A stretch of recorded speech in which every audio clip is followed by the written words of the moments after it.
I'm a firm believer in you can do anything, like anything at all. It's just a matter of what you want to do and how much stress you want, kind of deal. Um, it's a matter of doing it is a big thing too. A lot of people think they can just make $1 billion without putting in the work. You gotta put in the work, kind of deal. That's not with everything. Some people just get lucky. They get like a career with whatever, but that might work out for a little while. But eventually, people are gonna sniff that kind of deal out, and figure it out and figure out what's actually going on. Just because you know somebody, and it helps to know people, but just because you know somebody, you still gotta have skills to go along with that. And I'm a firm believer in, if you want to learn something, do it. I mean, I've told my little work schedule before on here. Did some auto body work as a kid through my father and all that. And then I went into a little bit of manufacturing during the summers. And then after that, also during the summers, I was working at a, retail, pushing carts and all that. And some other retail pushing carts and all that. And then I went to work for UPS. And then I got out of that, went into a little bit more manufacturing, played around with that, got into construction, got out of that. And I just like switching things. All right. Got out of that, did the construction for like 7 years. And I do this about every 7 years. I just switch. And then got out of that, went into truck driving, did that for 7 years, got out of that, came back, did a little bit of manufacturing, press operator and all that, just basic jobs. And did all that, worked at a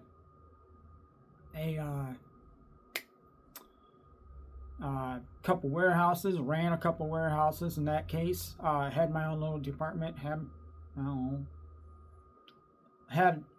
a good quarter of a huge warehouse that I was running. Enjoyed that, but then that slowed down a little bit, and I switched. Played around with the more manufacturing. I like manufacturing jobs. I like working manufacturing jobs. And then got out of that, and now where I'm at is just working for a reseller and reselling. And I've been doing that for, like 6 or almost 7 years. And that's what I do, is like, I like to switch, because working at a place for 40 years doing the same job, just not for me. So I like to learn new things, and that keeps you learning new things. I don't even know what I'm doing next. I was doing things on the side too, and I've always done things on the side. And I started this business roughly a year and a half, also eBay business, and I enjoy it. I really enjoy it. And I'm moving around, and I'm learning new aspects. I'm learning new aspects right now.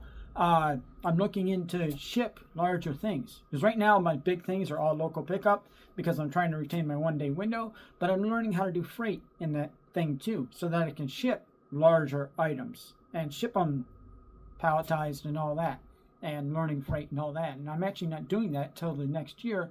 Hopefully, maybe I will play around with a little bit and test a couple big things, and if they get burnt on them, I'll get burnt on them. On the small, I'd rather get burnt on the small little, $100, $200 things, with maybe $200 in shipping. I'd rather get burnt on those than something that's $6,000, $7,000 plus probably, let's say, $400 in shipping, and I get burnt on that aspect. So maybe I'll do a couple of the small ones over the winter, but it's really a thing that I want to hit in the spring. And anyway, that's something that I can learn. It's something that, especially these days you can ask AI or Google or watch a video, anything you have you possibly in the mind. Back even the mid 2000s, like 2004 or 5, man, you'd have to be on a forum, you'd have to be on a group, you might even have to talk to Bob, the airplane mechanic kind of deal, to learn stuff. I've always been interested in being an engineer. always. And I would love to be an engineer. I love building stuff. I love playing around. I honestly can't justify the expense and the constant education and everything, but that doesn't mean I don't stop learning. I love it. I love it, but that doesn't mean I'd stop learning, and I can't justify it. I'd rather work a $20 an hour job, or a 25 or even 30-hour job than work as a mechanic, or not a mechanic, as an engineer at $60 an hour and all the other stuff that comes with it. It's all the other stuff. It's being able to leave at X schedule versus doing this and all the other stuff. I'm not sure right now you're saying, well, he was a truck driver. Yeah, he was a truck driver. I enjoyed it. I made my money. I actually liked doing OTR. It was OTR. I was out in the truck about 350 days out of the year, and I come back for like Christmas, New Year's, and sometimes Thanksgiving. I don't even know if I hit Thanksgiving all the time. And that was basically all the holidays that I came home for, kind of deal. And it wasn't, I'm single and all that. It was, I was able to do it, but I later in life now, I decided it was time to retire. I retired. What is it called? I semi-retired. There you go. I'm semi-retired at 45. What does that mean? It's like, it means that I still have to work to get my health benefits and everything. I can't totally sit on my butt, and I wouldn't want to anyway. I can't totally sit on my butt, but I made some good moves in my 20s and 30s as far as money-wise. It helps when you're single. As far as 20-wise, I made some moves in that, and it's worked out. And it's not complicated. I'll give it to you real quick. $100. $100 times 20 years. $100 a week. $100 a week times 25 years. That's it. You throw it in a simple account, high interest yield, and then you build something else, and then that adds up. You take your refunds, your little tax refunds, which is, in my case, it is usually about around $2,000, because I would file 0. It ended up being about $2,000, and just half of that's for me, and the other 1,000 I would invest in something, and I do that every year, and simple as that. And that adds up, and then a couple other things along the way, where if I seen something that's going to do this or do that, or if I see something is crazy cheap and it's got potential, I jump on it, kind of deal. And if I lose money, that's the thing. If you're doing it, you got to be willing to lose the money. And I've lost money. I've gone up and down, and I've lost money, and majority of it's up. But you want to really be safe with it. The safest thing is to just throw it in an account and forget about that account, and kind of deal. But anyway, not a financial channel, not financial advice and all that fun stuff. But if you simply put away,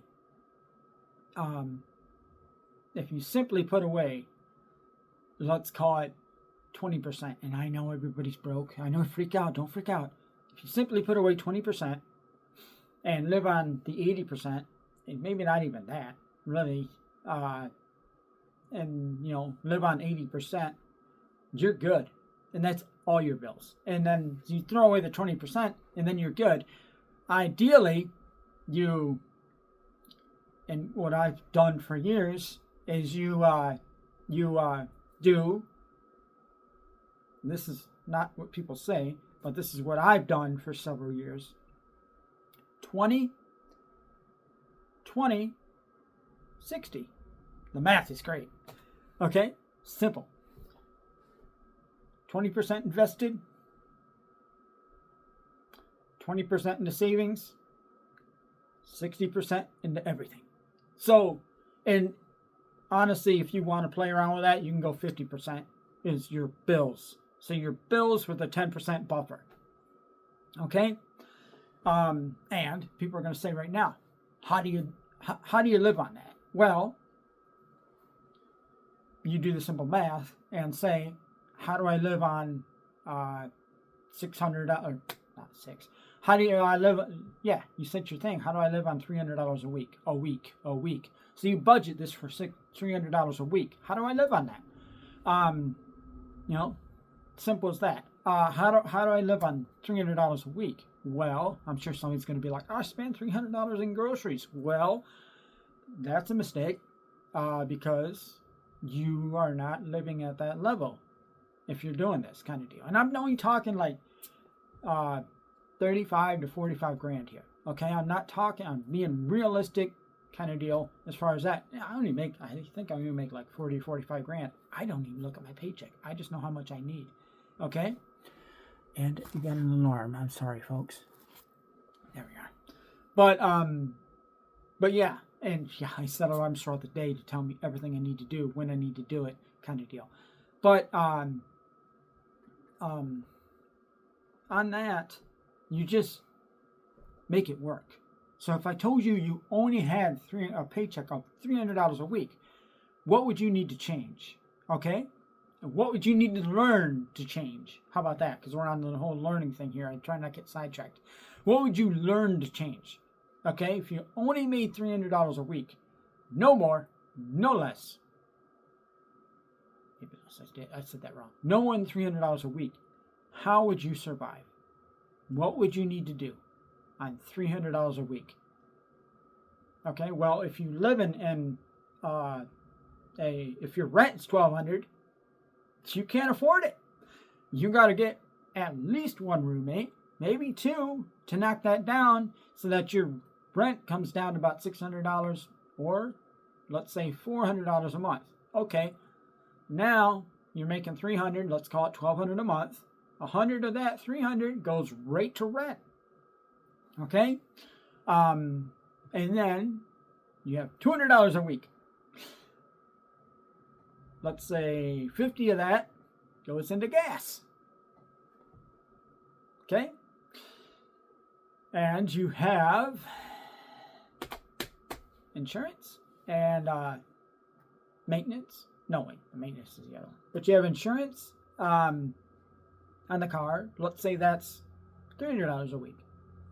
Or $300 a month. So that's $75. And anyway, you break it down. You break your bills down. And you're going to find out that $300 a week is enough kind of deal. Oh, wrong way. Let's try this. Another dang alarm. So I set alarms. I'm sorry about that. But you're going to find out $300 a week can be enough. Nah. Dude, you got to get creative. Yes. Yes, you need to get creative. Okay? All right? But you can do it. I mean, I'm not wearing Prada here kind of deal. I'm pretty sure I got this for free kind of deal because I bought it for an auction with other clothing and it doesn't have any brands. So I'm pretty sure I got this for free. Or one of my folks might have gave this to me. But I don't spend a ton of money on stuff. Okay? Kind of deal. So it's, so you take your paycheck and even at 40 grand a month, which I honestly think everybody, if you're working, I believe that's a realistic expectation of everyone. Can you make more? Yes. Let's call it $17 an hour, which is, I think minimum's 15 in my state anyway. I could be wrong. It might be 15 and a quarter off the top of my head, but I believe it's 15 and a quarter. Sorry. But yeah, you can play around with that and make that work. If you just cut back, if you only look at cut your paycheck in half, 10% for BS natural fun, okay? So if you're making, we got, what did I say? I said let's call it 600. Okay, you cut that in half, 300. We're going to give you a little bit of buffer for that. But like I said, 60%. So 60% of 600 kind of deal. So you have a little bit of buffer for maybe you get some food or something. But that too. One of these I'm going to talk about all those extras. So if you go to the gas station, you only get gas.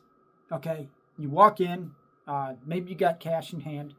You know, cash in hand, so you know I got $40 for gas. I'm going to put $40 in the visor of the car, you know, kind of deal. And that's my gas for the week, and I don't spend any more money than that, kind of deal. And you know, so you walk in, you $40 clutched in your hand tightly, and you know $40 on pump 2. Good, check, good, all good. And you walk out the door, and you put the 40 in, and then you leave. You don't get the soda and this and that, because that $40, if you do play around with that, if you walk down the aisles, that $40 can turn into 30, 25, whatever, and then you're exceeding your thing because you should have put 40 in, not 25, kind of deal. And it's just stuff like that where you can learn. Trust me, you can learn how to do that, and it just takes, you know, kind of deal. Now, like I'm saying, so we have 20, 20, 60. All right, and you can learn that. You can actually learn to do that. But I'm a firm believer in it's a matter of doing the thing and learning it and the determination to do it. If you want to learn a skill, maybe you want to learn how to draw. I'm super cheap starter. Thing you can do right now. Pencil and a piece of paper. That's all you need to draw. That's it. Everybody has that. Everybody has a pencil and a piece of paper. Okay? You can learn that now. How do you learn it? By doing it. Maybe you watch some videos. Maybe you ask GTP. Tell me how to do this. You know? And that way you can learn to draw. That being said, I'm actually a horrible artist because it's hard for me to put in the time for that. And anyway, excuses.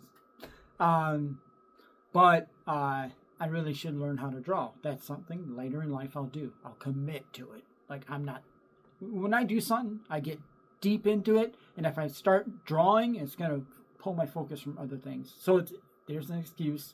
I know. But if I actually dug deep into it, I could do it. But I don't. Because it's a later skill. I could put that on the back burner. Because that's something you can always learn.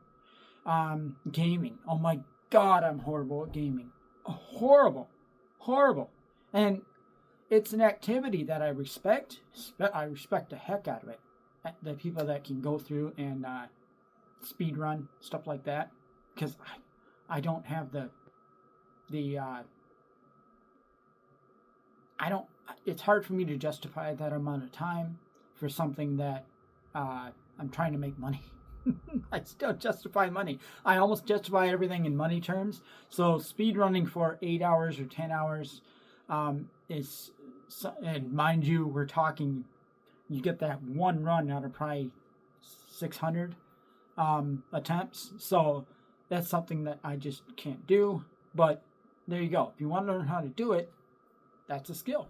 You can actually learn how to do it and all that. But it's one of those things, I'm a firm believer, you can learn anything. Anything at all. Anything. Drawing's just an example of something that I, pulled and say, you can do it. Maybe some people can draw by hand. It's always been amazed me how people can just not even have a reference, not even have a thing. Just, I'm going to draw a bunny and a snake and a fox. And there you go. They draw a bunny, snake, and a fox. That's it. And I mean, giving you just that. Where do you go from there? Who knows? What can you do with it? Anything. Anything's possible. And then maybe they do the shading and all that. That's where I get held up in drawing. I overanalyze the shading, and I totally ruin the thing, and I totally ruin it over and over and over. And I need to learn all that. So that's a later skill. But I'm a firm believer that you can learn anything, and you don't. A lot of cases, you do not need a degree to draw. Okay, I don't believe you need to take go in. If you do something and if you want to be an artist and you have no drawing skills like this guy, you should probably take a couple of years and learn those drawing skills by doing before you actually go into the class and say, okay, I want to actually learn how to draw, but I don't know how to shade a spear. I don't know how to shade a spear. So how do you learn how to draw? Well, you probably should have went that before you started paying somebody, kind of deal. And I'm a firm believer of learning as much as you can before you need to pay somebody. If you want to weld something, learn how to weld before you take a welding class. And maybe you do all those things wrong, but at least you're comfortable holding the MIG stick, or maybe you're comfortable doing the thing.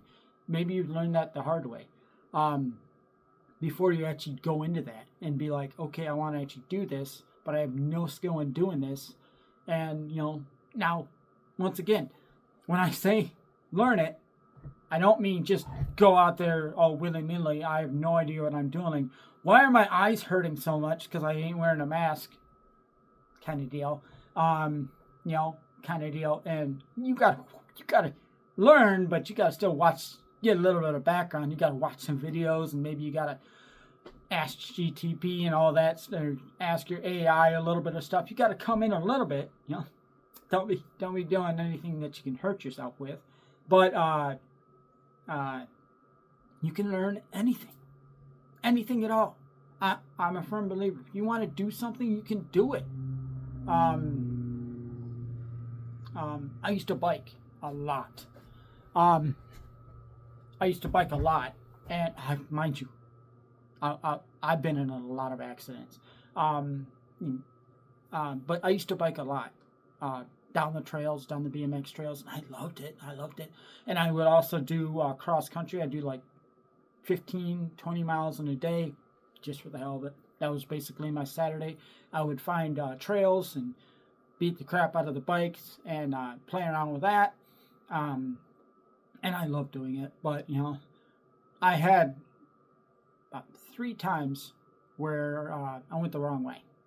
So you got a nice little winding trail, and you're jumping in and out of trees and playing around, and I went the wrong way. So if you know what happens when you go the wrong way, I've bruised some ribs. I've hurt my leg multiple times, kind of deal. I really should have pins in this leg. I don't know. It's one of those deals. I really should, but I'm kind of strange where I don't need that kind of stuff apparently. But, if I actually went to the hospital those times, I'd probably have pains in my leg because I went through the trees the wrong way. And when you're going 20, 30, maybe a little bit faster than that through the woods as fast as you can, because you get a rush out of it, and you actually go the wrong way at some point, and trees aren't that forgiving. And then I've also been in, I don't even know how many, several car accidents and survived that all that stuff, because I guess I'm not ready to kick out yet. And I'm also a firm believer in that too. Some people stay down. I don't stay down, kind of deal. I mean, if you gotta walk through something, you walk through something and all that. And also learn on the learning aspect there, learn how to do basic field stuff for yourself. I mean, for others is great. Others, this is how you use the stretcher. This is how you do a wound and all that. But end of the day, if something's going to happen, especially like car accident or whatever, a lot of people travel by themselves. So if you're driving your car and you, I seen it midweek, like Wednesday or something. It was a little windy out, and I don't know what he was doing. Maybe he was texting on his phone. He was like 300 feet in front of me. I tend not to ride people. I either pass them or I don't. Simple as that. Anyway, he's about 300 feet in front of me, and there's nobody around him, and it's just a little bit windy, and I guess he just playing on his phone or something, and he just went off the... You just try this. He just went off the thing, and over the thing, and into the ditch, and then back up, and over the ditch, and stopped. So, I mean, he took out some poles and all that, and stuff like that. But he could have easily, if he was traveling at, let's say, 2 in the morning and did that, he could have easily slammed into, I don't know, a tree, and nobody's around. So what do you do in that situation? Well, you better have learned something so you can fix yourself up, kind of deal. And I'm not saying you're going to be great in that situation, but I'm going to say if you can learn those things, maybe you can learn to get yourself, pop your shoulder back into place, fix your face if an airbag went off, kind of deal. Your nose and all that stuff happens. Do all that before help arrives, or if help arrives too.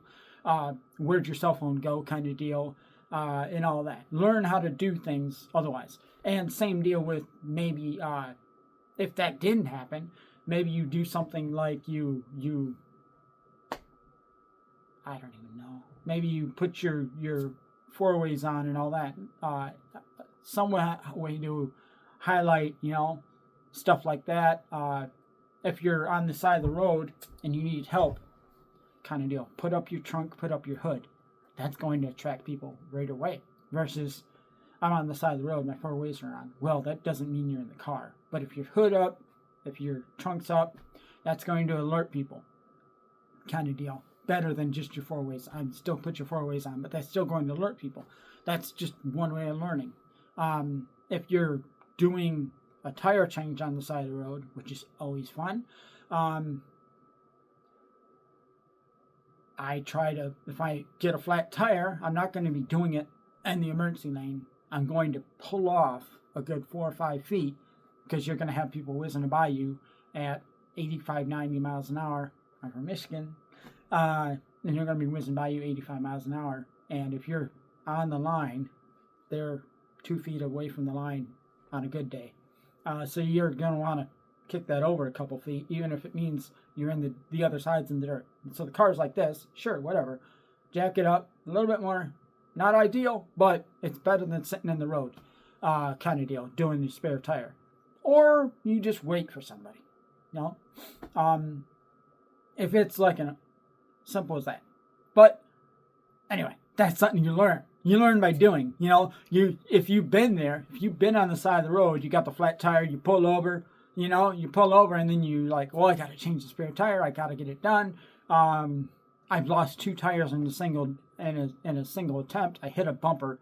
I was going like a little fast. I was going a little fast, and I seen something shiny in the road at about 3 in the morning. I used to work nights. About 3 in the morning, and something shiny in the road.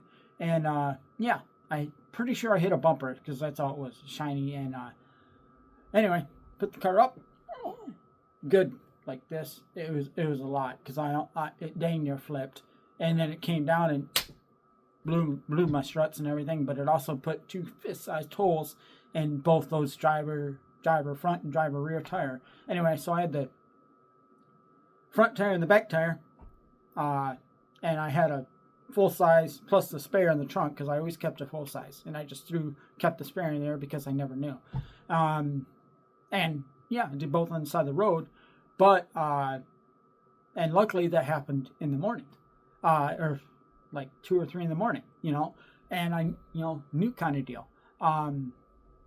And it totally screwed up the car. But I got the car off the road. I actually went to work that day, and the car was messed up. They actually pulled I think I bent a control arm. Whatever, not getting into it. But I drove that car for like another 2 days before parking it and getting something else, because it was totally screwed up. But I had 2 things. So anyway, you learn that, because I've been on the side of the road. I've also been in the wintertime. You slide off into a ditch in the wintertime, and I don't do it a lot. But you don't go out there intentionally doing it, but you learn in the wintertime. I'm from Michigan. I'm around Grand Rapids. Grand Rapids has a river, and there's something called M6. M6 does a little curve right next to the river. So if you get down to about 30 degrees, you have a water source, you got a bridge. It's actually a big on-ramp to a bridge, and water plus bridge gets colder than thing. I don't even excel right on that because a lot of people have spun out right on that thing because it's not, especially in the morning hours, like 3 or 4 in the morning, it's not salted. So you just coast. Same deal with the thing. You just coast on that. And that's something you learn because I've spun out. I've been in many car accidents, and a lot of those were doing just stupid stuff down back roads. Simple as that. But you learn. You learn where the oh crap moment is, and then you also learn how to get out of that. So you need to learn that beforehand. But anyway, totally getting sidetracked. What this is about is you can learn anything, whatever you want. So when people say,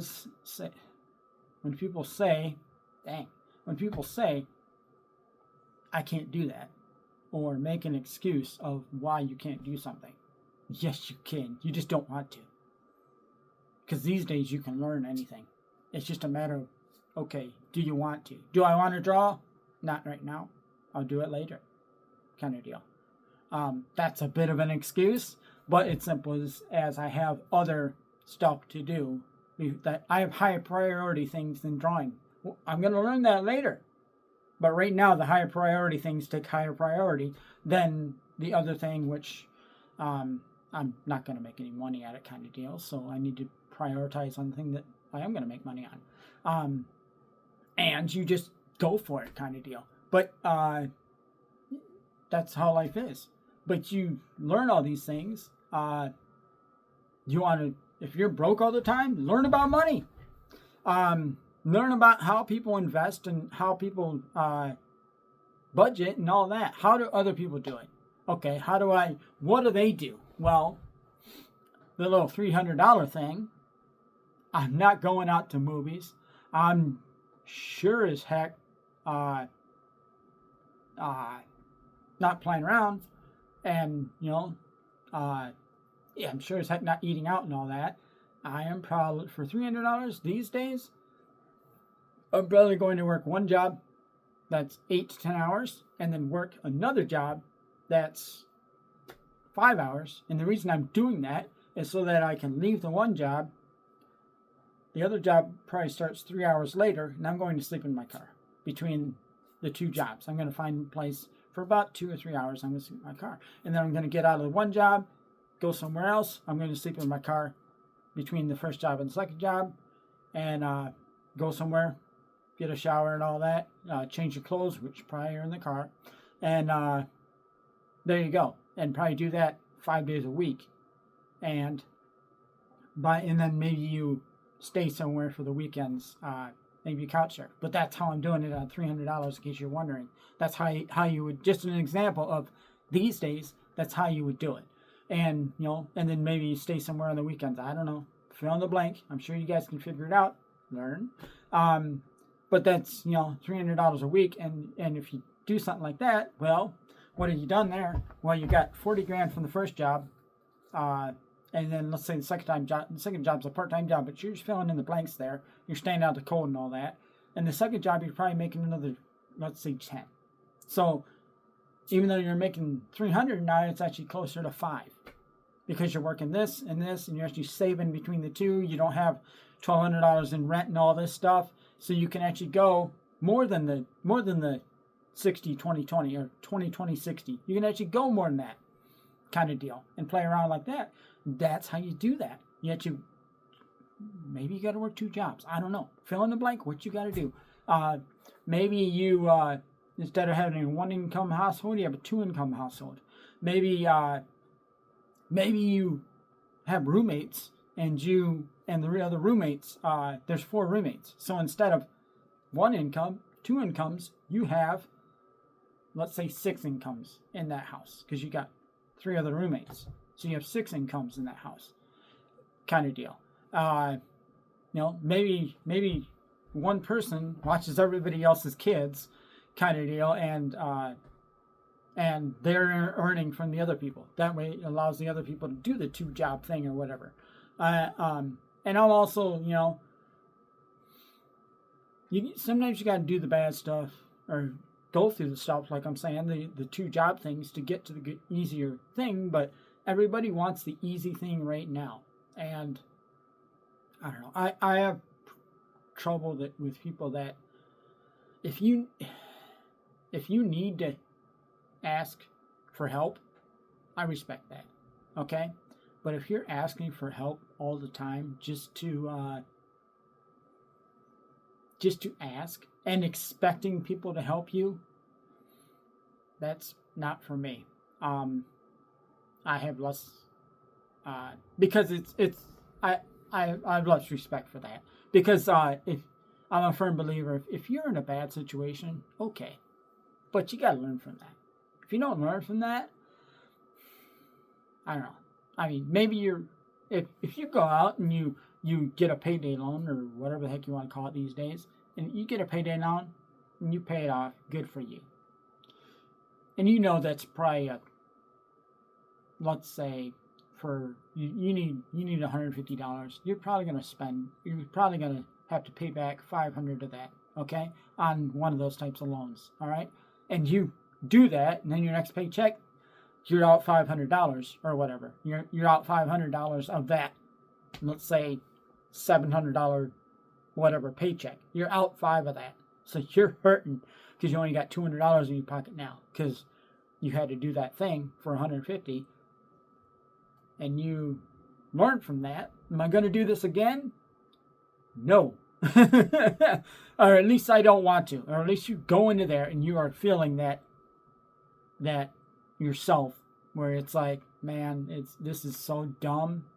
I mean, if you absolutely have to do it, but learn from it, because maybe next time, whatever got you needing that 150 in the first place, maybe you don't do that. Maybe you, like I'm saying, you walk into the gas station with $40 and you get $40 in gas and you walk the F out, and you don't get yourself into the situation where instead of $40 you're spending $60 or $80 because you got the big gulp and all that stuff, and the big burger and all that. It ain't hard to add an extra $20, but because you spent that, now you don't have the money. You know, backtracking helps fix you things. And also asking, what's the worst thing I can do here is going to help you. When you go into the gas station, you got to get gas. What's the worst thing I can do? The worst thing I can do is take this $40 that I have for gas and spend 30 of it on food and snacks and maybe even milk. I don't know. At that gas station kind of deal. And only put $10 in the gas and then wonder why in 2 days you're out of gas. Now, if that happens, whatever, I don't know. Something unexpected happens, okay, but learn from it. I'm saying, I'm a firm believer you can learn any skill, even when life throws you an issue. You can learn from those, and hopefully, you only learn from those once, twice, maybe 3 times before you kind of get over it. You know, and you get that thing in the back of your mind where it's like, well, should I really be doing this? A lot of people are broke right now. A lot of people are broke. And I mean, when I say broke, I don't mean zero account balance. I mean broke. I mean their account balance is $300 and they are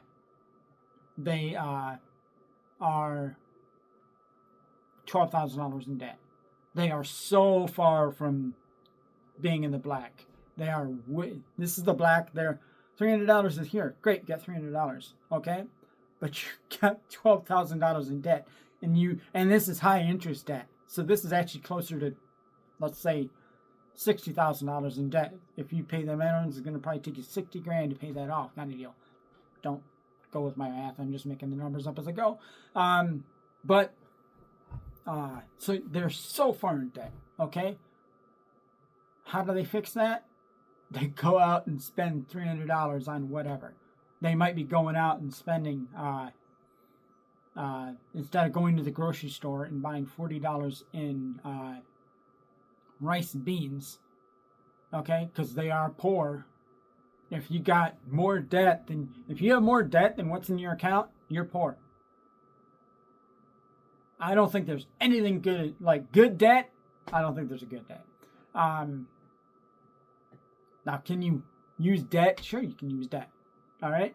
I'm in the house right now. I'm in the house. I owe $100,000 on this house, and I don't have $100,000 in the bank, folks. Oh, kind of deal. So I'm broke. By my little terms, I'm broke, and I respect that. Kind of deal. But I'm not doing stuff. I'm doing stuff to pay that down. I'm not doing other things to work on it because I've learned. I've learned what not to do. Some of those lessons are not easy. Everything takes sacrifice.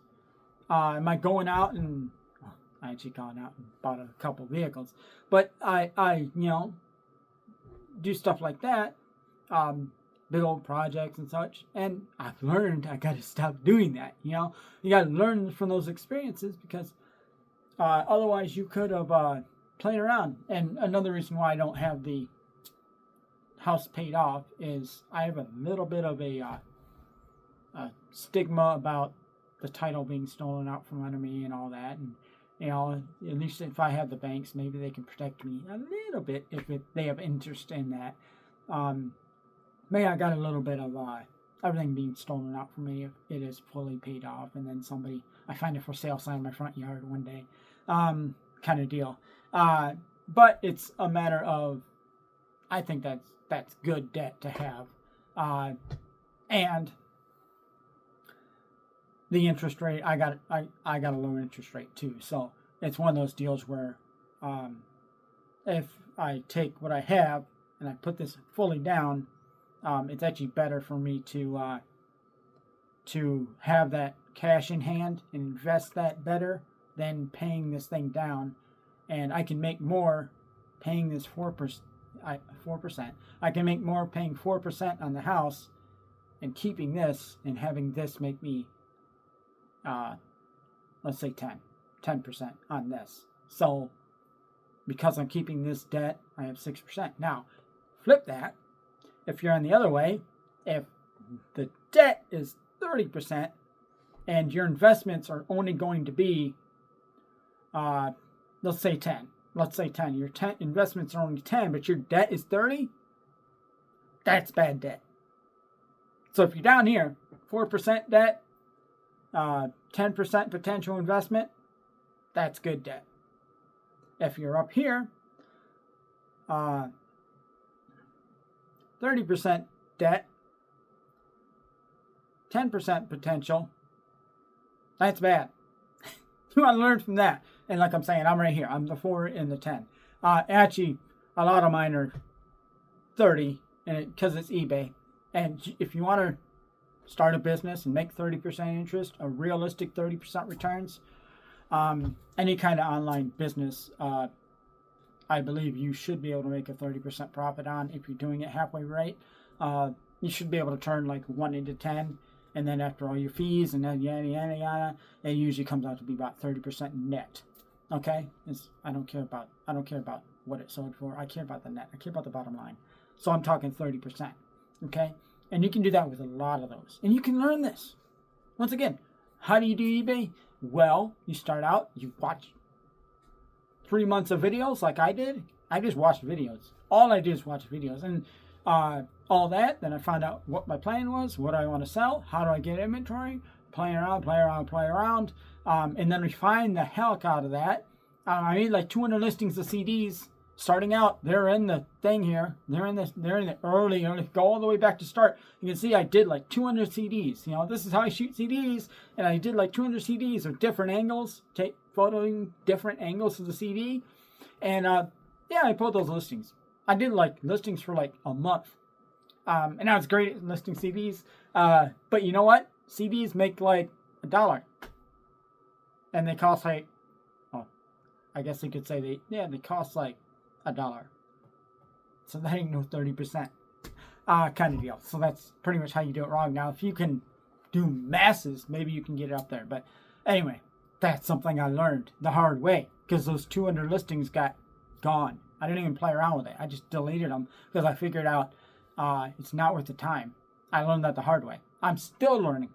That the hard way. I'm putting up listings now. They are 1 into 10 or 2 into 20, something like that. Listings, and they are not playing around. And I'm still going for that 30%, but it's a matter of that's the issue.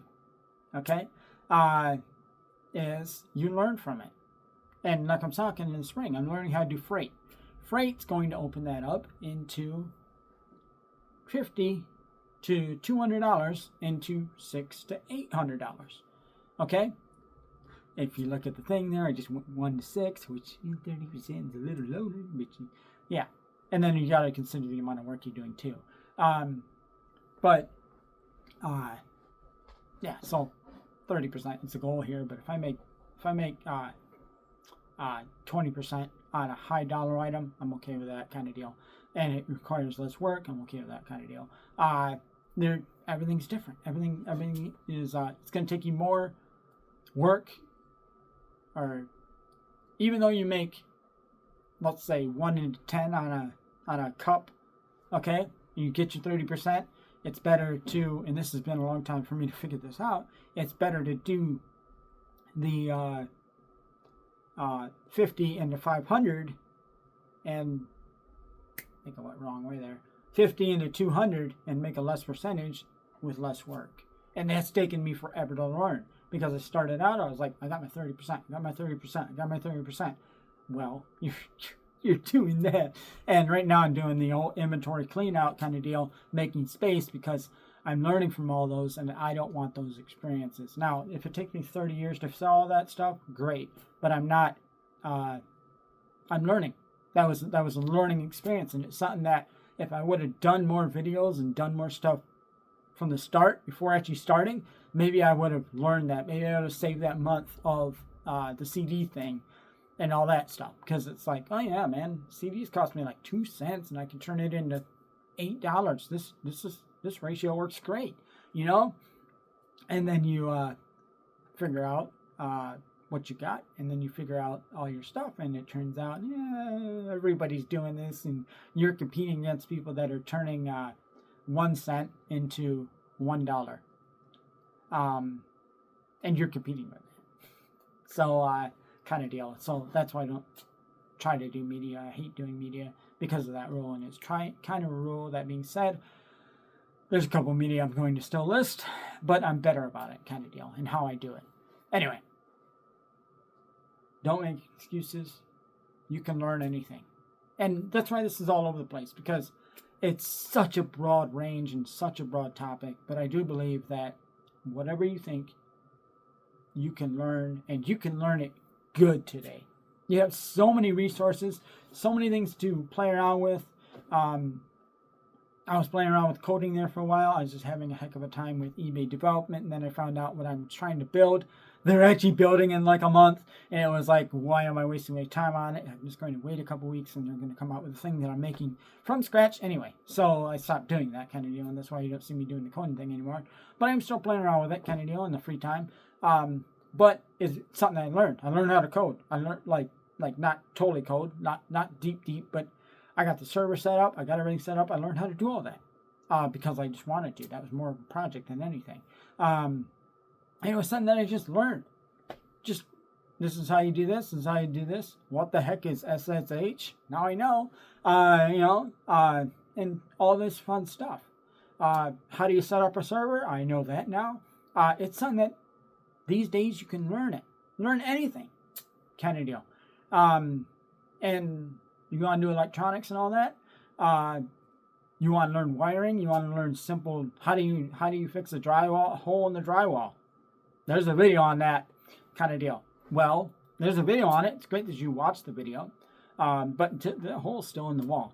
So you got to go out and actually fix the stuff. And then once you've done it with your hands, with the drywall spatula, I know I said the wrong thing there. Little drywall tool, and you've done it, and then you sand the heck out of it, and then you hit it with some kilts, some primer, and then you actually painted the thing and fix that hole. You don't actually know. So sometimes you actually got to do all this stuff. You actually got to go through. You can listen to the best inspirational speakers in the world giving the best speeches. I got a little bit of thing. I like watching college speeches and all that. You can learn the best from the best speakers in the world, from the best talkers in the world. But if you don't do anything with it, no point. You can learn those things, but until you actually do the thing, maybe put something into action, you haven't learned anything from that. You got to actually do the thing to actually put it in there. I watch tons and tons of car crashes. Slow motion, the Highway whatever association crashes. I watch tons of those. I could pretty much look at a car and say, well, there's a weakness. There's a weakness. This is how that's going to crumple up. There's my crumple zone. That's actually a pretty good car because it has that kind of dealy. And just from looking at that, because I've learned, I've just watched videos. And I've also been in a lot of crashes.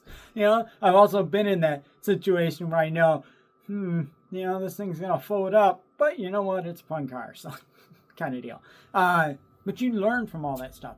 I've been in several roles. My body knows how to learn how to not stress up and how to do this and that and the other thing. Split second, your mind knows what to do when an airbag's about to go off. Am I sitting like this in the thing? Well, the airbag's about to go off, and you're heading for the ditch. If you're heading for the ditch and you're like this, I got bad news for you. If you're just holding the top of the steering wheel's right here, and you're holding this like this, and you're about to go into a ditch, man, I got bad news for you. And you're about to find out. Kind of deal. And it's not going to be pretty. And it might even hurt your arm and all that. Who knows? But you're going to know you're going in the ditch. You're going to put your hands where you need to put them. Or, maybe if you know you're going in the ditch, I ain't even touching the steering wheel. Kind of deal. Because you're going into the ditch. I mean, you do everything in your effort. And you also know I've actually slid on ice, and I was going slow, like 20 miles an hour, but it was a total sheet of ice. And I've actually, 20 miles an hour, but you're on ice. And I've actually slid 20 miles an hour coming around. You know what I was doing? I was putting that SOB in reverse. I was putting it in drive, putting it in neutral between them, and gunning it, and then gunning it. And you know what? It actually slowed me down where the button end just kind of went boop, and then I just rocked it out after that. But that's something that you learn. Otherwise, you learn how to play around those things. You learn how to drive on ice. That's a skill I think everybody should learn. They should make that. Give me the state skid pad. Let me play around with skid pad as a 16-year-old kind of deal. And maybe you actually show them what they should do in a roll kind of deal. People throw them in there. I mean, not actually roll the car, but you put a car on the thing, and then you like da-da-da-da-da on a thing. I don't know, maybe you put it on a hydraulics and just flip it over a couple times, and just, this is how you handle this. This is what you don't do. I've rolled vehicles. There's a window right here, and it's open. Guess what you don't do? And in a rollover, you learn those things. Kind of deal. Or you lose a couple fingers. That you learn it the hard way. But if you watch videos, I'm telling you right now, that's what you do in a roll, is you make sure that everything stays inside the vehicle. Okay? A lot of stuff's going to go flying. Like if you go camping, you got all the gear back there, and it's kind of held down. But when you do end up rolling, you keep everything inside the vehicle. And sometimes they have drivers meetings and all that stuff, but maybe you watch somebody have a bad day, and you learn from that, and you learn that way, and you learn what do I do in a roll, and all that. But you learn by doing it in a lot of cases. I know if I roll a vehicle and it's upside down, I need to shut that engine off. A lot of cars will shut the engine off by themselves, but not everyone will. They'll eventually run out of oil, but stuff can happen before that happens, kind of deal. So you learn what you can do. Well, after you've done the roll, maybe you got an airbag, you got a face full of airbag. When you're still blinded by all that, and your nose is bleeding or whatever, you shut that car off if it's still running. Because, you play around with that. Because who knows what can happen? Who knows what's been smushed or crushed or whatever when that roll happened. But if you can move, if you're conscious, shut that SOB off. That pile of scrap. Shut that off at this point. If you can. If you can't, oh well. Kind of deal. But at least you know what you should do. You know, ask yourself that whole situation. What do I do in a roll? I'm gonna roll. I'm gonna go in the ditch at 90 miles an hour because I'm from Michigan. What do? I go down the road. I'm going to slide into a ditch. I'm going to do as much as I can, control it before I actually get into the ditch. You know, I'm going to do everything I can before I can get into the ditch. I'm going to try to counter in every way. I'm going to use my brakes. I'm going to use my gas. I'm going to do everything I can until I know, oh shoot. And then I'm going into the ditch. Well, what do I do at that point? Loosen my grip on the steering wheel because it might go like that, and you don't want to break anything. You want to break anything kind of deal. Loosen that. Take your lean back, because that airbag's going to go off. You don't want to be up here, you know, and have that airbag give you a face full or whatever. So you lean back, you position your neck as good as you can. You don't stress up, but you position your neck upright, because you don't want to be like this, because that's just going to amplify things if it does hit. And all that stuff. Maybe you know where the airbags are, and you kind of stay in the dummy position. There's no other way to say it. So that everything's kind of planned for you being in that dummy position. It's not planned on you being up like this, driving on the road, because that's going to be a bad day. And then when you go into the ditch, when you do your roll and all that stuff, and stuff happens, you react from that. Maybe, and I've been in this situation too, maybe you do roll and you need to get out of that car now because maybe something has happened and you have oil spilling everywhere and you have a hot exhaust. Maybe you have an old carbureted engine and it has the tappet cover breathers, and it's just a push-in breather. Well, when you roll, I've had those things that they pop off. Well, you got a lot of oil in there, and now it's going all over the place. Especially if it's running and it's hitting those hot headers. Shut the car off, but get the F out of the car too, because hot oil on hot exhaust has potential to start a fire. I'm not saying it's going to, but then you also have a carburetor there with fuel that's coming out of the top of the carburetor, so that has potential for a fire. Anyway, it's probably best to get out of the car. Now, if you can't get out of the car, okay. How do you learn this stuff? By doing. It happens. Stuff happens. But you learn. How do you go into a ditch? How do you go into the ditch correctly? How do you do all this beforehand? Mind you, I'm not saying all these are steps that you have to do, legal stuff, and do everything, whatever the heck you want to do this, take with a grain of salt and all that stuff. But, you know, my personal experiences, that's how I handle that kind of situation. And you can learn.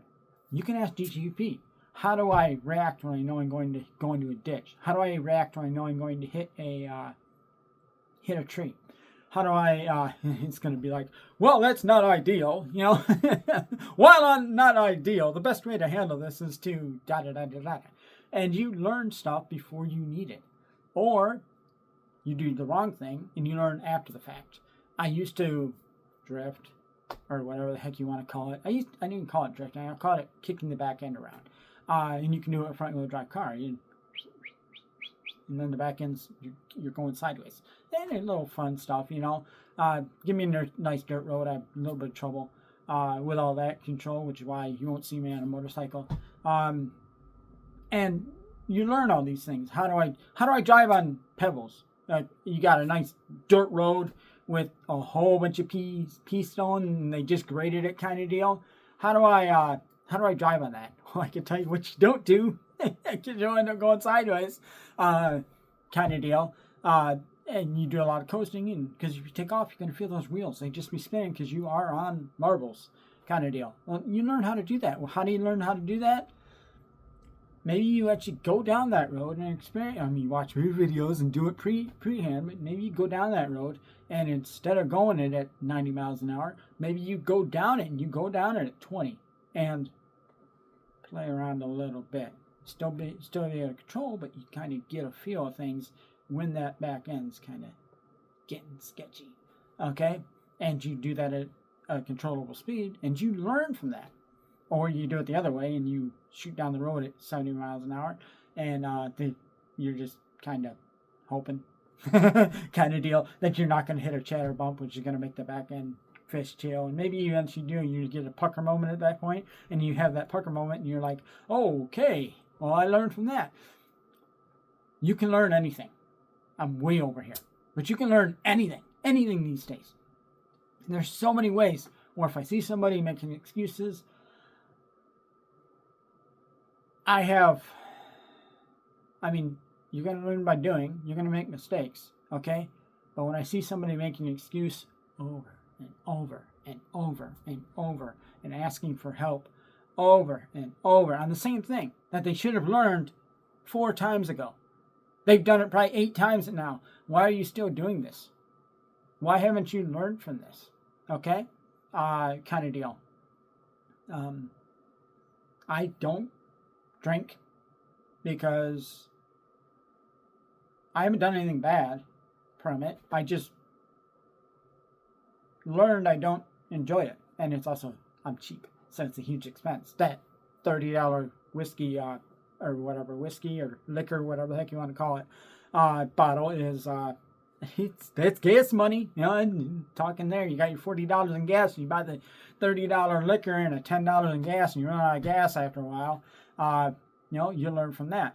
But it's, maybe you have an addiction, and that's what's causing you to do the thing over and over and over. Well, how do you get out of that? How do you learn how to get out of that, or at least get help to get out of that? By learning, by asking, okay? But when people are, well, I can't do that because I've been drinking for the last 40 years, and it's what I do to do this and wherever, that's an excuse. And if somebody has an addiction, that person needs help. I respect they need help, but I also don't want to hear excuses on why they need that help, because they know they need that help. They know what they need to do, and maybe they've actually learned that what they need to do. They know what they need to do. They know exactly what they need to do. They're not implementing that, and I can have a little bit of an issue with that. It's more financial here. I'm not going to get down the whole alcohol deal, but I know if somebody is broke every single Friday, or I take it back, if somebody's broke every single Monday, but you hear them going out and every single weekend they're going to the club, or they're spending, or they're going out, somebody that goes out to eat every single Friday, they get their check, they go out, they spend $60 on food at the fast food place, and then they're broke on Monday. And then Friday hits, and then they go out and they spend the money on the fast food, and they are broke on Monday. And when I say broke, I mean like they got $30 for the week, or not 30. Yeah, because they maybe they paid some bills, so the entire paycheck's gone. Well, 60 adds up. Maybe what could have you got for groceries in that? What could have you bought for $2.40? What could have you bought with that money? I bet you could have bought more food than the fast food place, but you still don't learn. And I don't judge. I try not to judge. I don't make opinions on that point. But that's just an example of, I'm sure people have seen that. Person's broke every single Monday. When coming to work, they're broke as heck, even though they spent $40 on their Friday. They just don't learn. Maybe they don't care. Like I'm saying, I try not to react to that, but that's an example of,